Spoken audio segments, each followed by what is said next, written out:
a big, giant spoiler warning, because we are going to spoil not only this episode of Yuki Yuna as a Hero, we're going to spoil, like, every episode of Yuki Yuna as a Hero in this retrospective / dub review. Yep. We're going to be talking about giant plot twists and world-changing events and spoilers galore that happen all throughout the series, including the very end, just casually. We're going to be just very casually talking about it. Well, that's, again, a retrospective, so... Yes. As we also review the dub.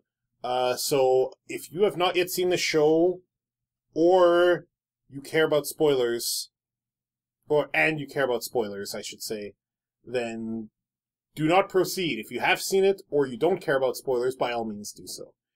With that said, hi Dave. Hey, Cross. It's time for Yuki Yuna as a Hero / Yuki Yuna What You Should Daru / YuYuYu episode 2. Yep. The Ponycan dub after the first episode. Let me retry that. The last episode, the first episode, pretty good dub. Pretty good. Very enjoyable so far. Looking forward to seeing more. There's a lot to talk about in this episode regarding certain aspects of the series that, while, like, I love this series, but one of its big flaws is very much spotlighted in this episode. So there's a lot to talk about when we get to it. Just fair warning. I am going to have so much to say about Togo's transformation scene. Wine. I'd like to point out right now that I don't think they actually got through the ritual even once before one of them punched, blew up, cut, or smashed. Yeah, I think there's a scene later in it's either in the next episode or later in this one where Togo just outright kills a few and goes like, we don't even need to do a fucking ritual for these assholes. Boom, boom, boom! Yeah, like, they started a couple times, but otherwise, don't got time to make a profile. I mean, they don't got time to make a profile. Press A, press A. The thing is, they've shown that, yeah, okay, for these big ones, they can't quite damage right away. Okay, they gotta do the sealing ritual. But the healing doesn't happen right away, and they have just freaking brute forced it a couple times. So, I just find it funny that if you ever cross this over with any other universe, and let's say the fighter from another canon had to fight a Vertex and was getting instructions on how from these girls because they weren't at the fight for or whatever. And they're like, and this other character's like, how do I beat this thing? And they're like, okay, you have to do a sealing ritual, which involves thinking pure thoughts and getting it to expose its core, then you can destroy it. And that character would be like, I have to think happy thoughts? And then maybe they'd be like, you know, screw this, and throw a Kamehameha at the thing and obliterate it, and be like, yeah, I think I did the ritual right. Purely kick its ass. Yeah. That's reassuring you're reading your instructions on the phone. It's like, okay, how to defeat evil god monster. Hang on, let me scroll. Oh, my phone froze. I knew I should have updated. They didn't even provide these girls with updated phones? Get Samsung on the line. They probably still exist somewhere in London. No, it would definitely be an Android phone. Speaking of Android, this has nothing to do with Android. I looked up that snippet of code that Togo was doing. Yep. Yeah, it's what we knew deep down it really was. The creators of the show went online, found some snippet of code in English, and just slapped it into the back. Because that is a Google Chrome, like, web page tutorial to make, like, a fireworks over London page. That's actually, you can actually very easily go find it. So they just literally ruined the whole plot integrity of the show, because they were too fucking lazy to go write some code or find some Japanese code. Or something. Whatever. I'm just saying, it's I spent a lot of energy ranting about this. Dude, so they went and found some publicly available, easy access code and threw it on there. Do you think they actually thought some loser would focus in on the fact that they were using Google. Yeah, because this show is interpretive. They're hiding shit everywhere. So yes, I do think they should have gone, maybe we should think about this before copy-pasting it in. Sir, should we go and actually write some code?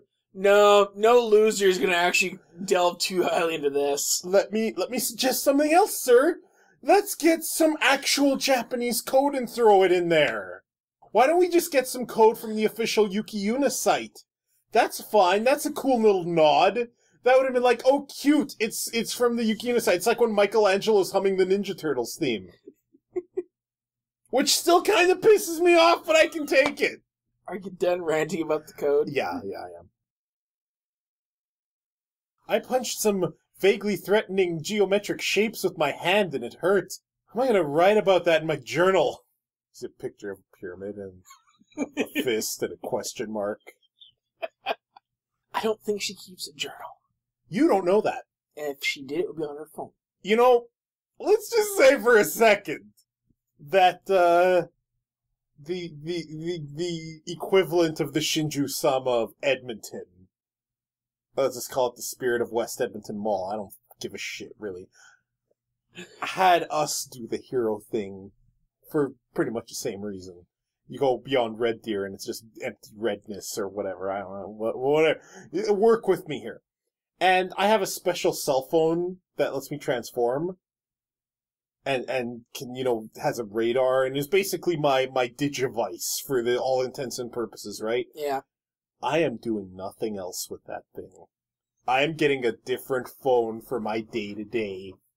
And this is going to be purely a work phone. Because it's too important for me to potentially infect. Like, it's just... Just don't download the Vertex app. Oh shit, they made an app? Oh, I should have known the symbols of vaguely threatening dodecahedron. Dude, I told you. The Android store sucks. The Android store is probably still around. The Vertex. That's how they should do it. Yuki 2, like, the Vertex have actually created an app people are downloading. And all of them should be like, come again? Quiet, food. I was hoping that we were going to get through this whole thing without that. And just to let you know the sacrifices I've made. I was going to mention something about how Mr. T don't need to do no ritual earlier. Yada yada yada, pity the foo. And I'm like, no, Carlos, we're above that on this program. I was clearly wrong. Don't worry, I'm fine. I was so scared, Foo! And I feel so confused! There. You did very well. There's pudding in the fridge. You can have half if you want. But that was already mine to begin with! Yeah, Foo, what the hell? Well, you can have half a pudding. For risking your life. Half a pudding. Half of your own pudding. That's funny, though. That's funny. I call him Yuki. What do you think? Oh, he's so super cute. He really likes to eat beef jerky, too. But isn't he a cow? All right. I'm glad everyone is... See, Yuna's a little dumb. I like that about her. She's not super bright. So she's like, oh, a cute little cow thing. Let's feed him more cow. It's like giving pork to Oolong. He doesn't hold himself back from eating himself. What the fuck does that even mean? She draws just as bad as, Rukia from Bleach. Yeah, she really does. I forgot that the humor here behind the little things, which is partly why I really like this show. It's not laugh out loud humor, it's just little cute things, like the jerky thing, and the fact that Fu can't draw for shit. Yep. Yes, that's right. I already knew who had the highest aptitude levels. I've been specifically assigned by the Taisha, devoted to the Shinju-sama, to be in charge of this region. You never told me that. See, region. I'm sorry. Again, this has to be a larger island than Japan. That doesn't mean anything. By this region, it could still be a lie. The Taichas lied through their teeth to their faces before. They were never told that the outside of the wall is what it is. They discover that later. Car ride to the spawn. Yeah, so? So what? So, the Edmonton-Calgary corridor is not really that big. That's still a good couple hours. I still say it's a larger chunk than you think. Yeah, and nothing in the show supports that. At all. Nothing denies it either. Plenty denies it. Loads deny it. But we'll get up to that point, won't we? If you survive that long. You got angry for me just now. I appreciate it. Thanks, Togo. Oh, Yuna. You really are such a charmer. Huh? What do you mean? That's what she said originally, too. Yeah, these two got a thing. And nobody will be denying it. Hashtag just friends. I will kill you. Hashtag I will kill you. Hashtag it's all in your mind. Hashtag I will stab your rib cage with a rib. And I won't tell you where the rib came from. Pro tip from you. Hashtag she's got a boyfriend. I am going to kill you. You are not going to survive this video. There will not be a part 3. Well, there will be, but I will be doing the voices of Dave and Carlos. No, but that's not true. I guess I have my aptitude to thank for that. It'll be fun from now on. We may have more tough missions, but we'll be together. You're right. It will be fun. Man, with an attitude like that, no way anything bad happens to either of them. Just friends. Okay, you know what? You know what? You are... like, you're already a dead man. It's just a matter of how painful it's gonna be now, alright? Like, I was gonna hold you outside the barrier for a freaking Vertex to nibble on your face, but I think I'm gonna hold you out cock first. Do a sealing ritual on you with a tire iron. Yuki Yuna 2, the quest for a boyfriend. No. If there's a Yuki Yuna 2, and if in the first episode one or both of these two girls have boyfriends, I'm done. The moment I see it, I'll be like, I'm out. Not even watching anymore. I'm gonna pretend it didn't happen. I'm gonna go back to the days of Yuna and Togo pining for each other like it should be! Don't ruin this for me! I need to live vicariously through their love! Just friends. Folks, this has been the Carlos Dave Anime Review. Done the episode! We're done. Let me just get this switchblade, and, yeah, it's time to...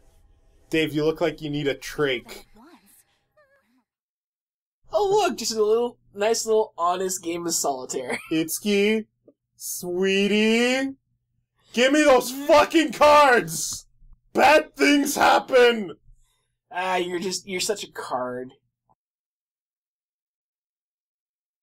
This is the level of your puns now? You tried to turn cat into card? Don't deck me. That's a nice wall you got there. Shame if anything happened to it. Yeah, in season 2, the Vertex just resort to bullying and, like, the protection racket. The Vertex's tactics have become real weird lately. They're making apps. They're not really bullying our kids. They're more like... It's like one of them disguised themselves as a kid and, like messed up one of the flutes in the music room so that it blows weird. Like, it's annoying, but I don't see how it's gonna destroy the world. I always thought her little eye hairpin thing should have been like a scouter, because it's just a hairpin in normal life. Yep. But it expands. But that's all it does. It doesn't actually serve a purpose. It's just for flair. So it should also expand and have like a HUD for her. So she can, you know, have a targeting system or something. She didn't need it. Because she's tabbing through her targets like TIE Fighter. I wonder why that one is so far away.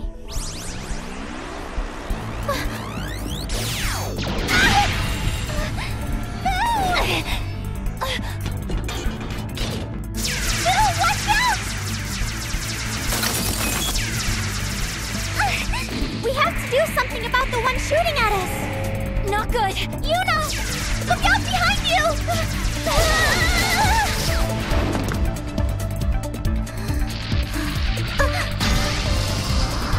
Be careful!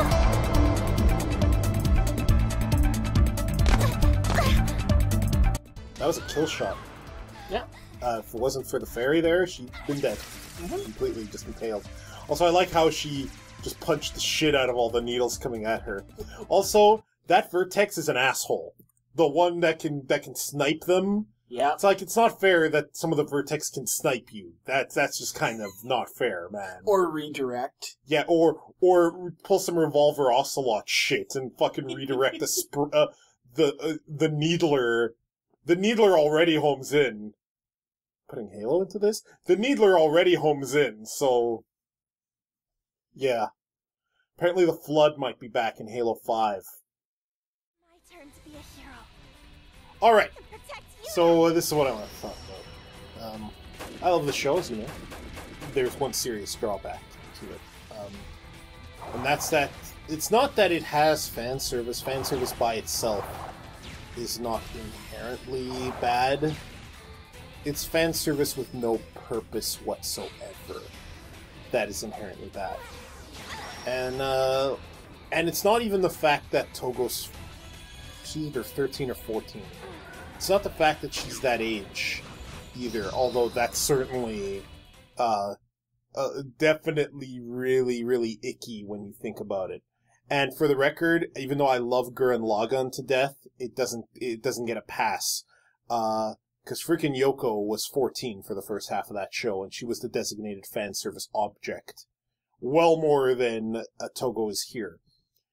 And it's not like Yuki Yuna is just full of this kind of stuff, but where it does pop up, it's jarring because it's not around. Like, even earlier when Yuna made the boob joke, it wasn't really, like, sexualized, it was just more she was trying to entertain her friend, right? Like, the fact that they just had to sex up Togo's transformation, there's no purpose to it. There is no point at all. If the non-superhero elements of the show, the parts of the show that were dealing with their everyday life, were also dealing with, like, romance and sex and that kind of thing, like if Yuna and Togo were an item and they were trying to figure that out, and they showed this, there might be a point, because from Yuna's perspective, she would notice that, right? But there's no point at all, as it stands. There's no point to this, there's no point to the hot spring scene with Togo, and there's no point to the countless squicky-ass visual novel parts, which you don't see in the anime, but if you go look at images from the visual novels and various extra expanded universe materials of Yuki Yuna, you'll find a ton of fan service, and not just over poor Togo here. There's no point to it. You and I, we're used to this kind of stuff in anime because we've been watching it for 3 decades now, so we know we're gonna see it, but that doesn't make it right, especially since Togo's superhero form here, her hero form, is awesome. It's graceful and badass at the same time.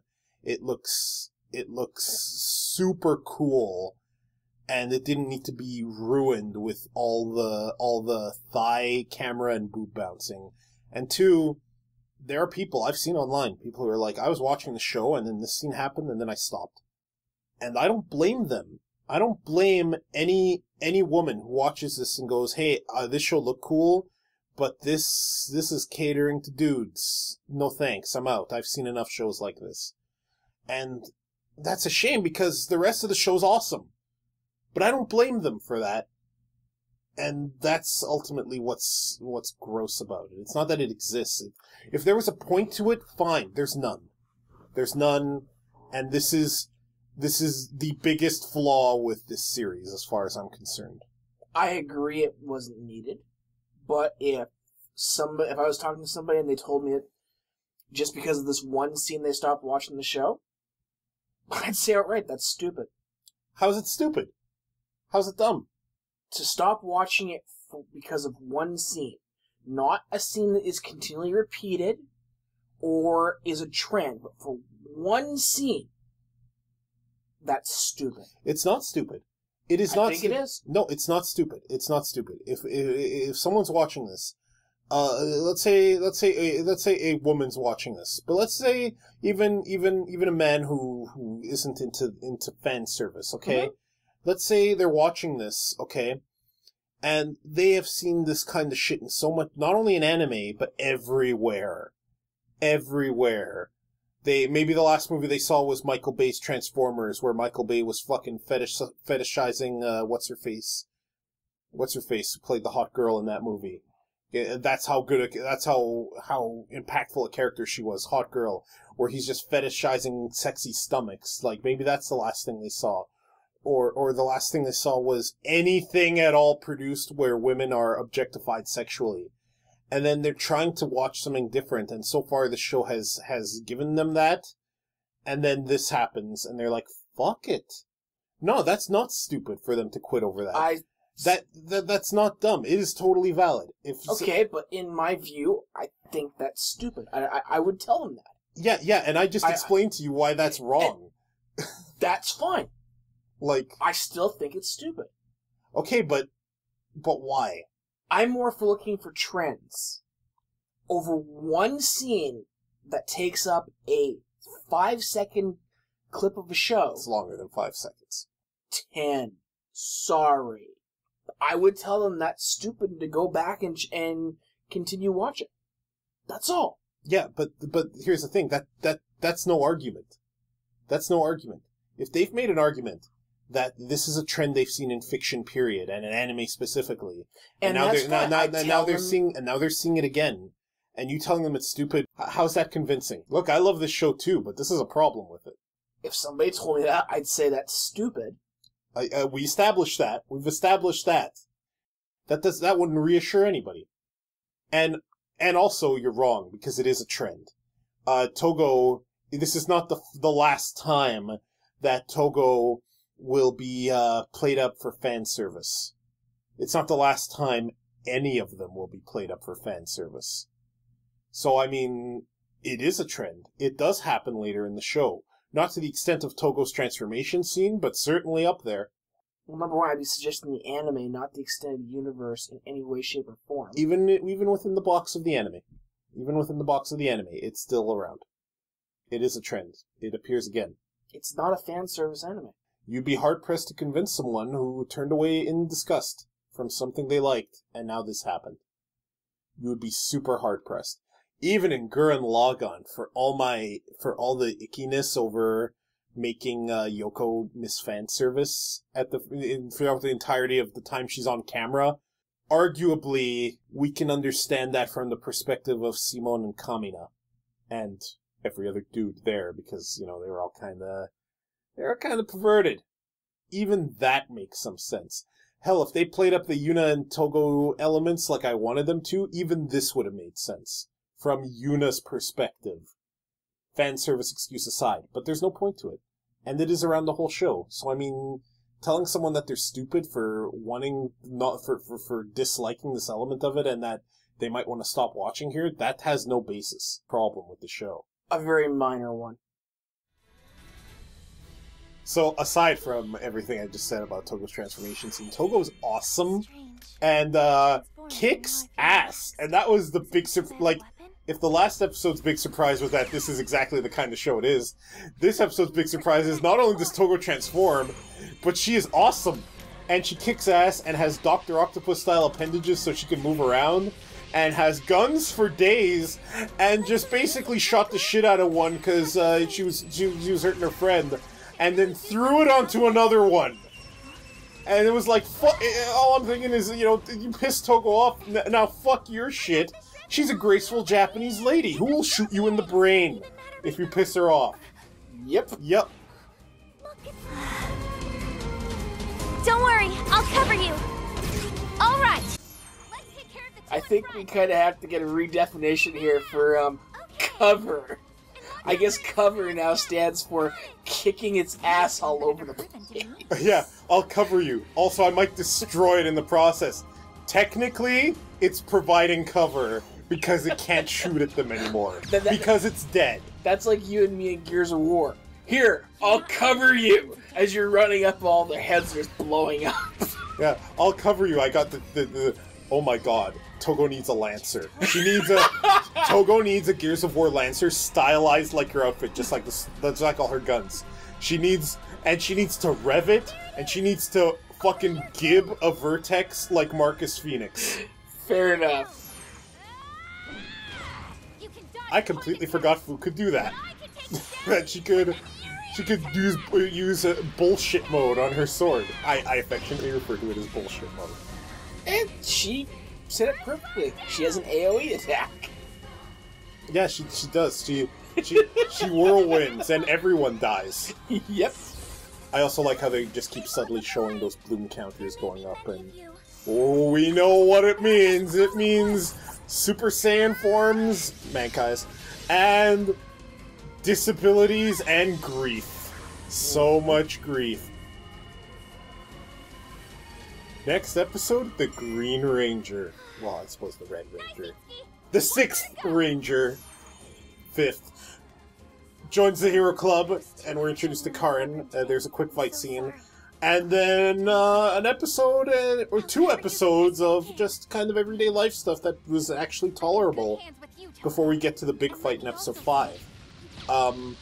So here's what I remembered about episode 2. I forgot that Fu had bullshit mode on her sword.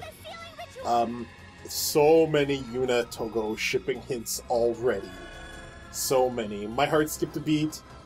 Yuna blatantly says that she's pretty, Togo's pretty, and Togo's like, oh, you're such a charmer, and I'm like, yeah, she's a charmer. Charmer. To belong together. Don't let anything separate you. Not Dave. Not anyone.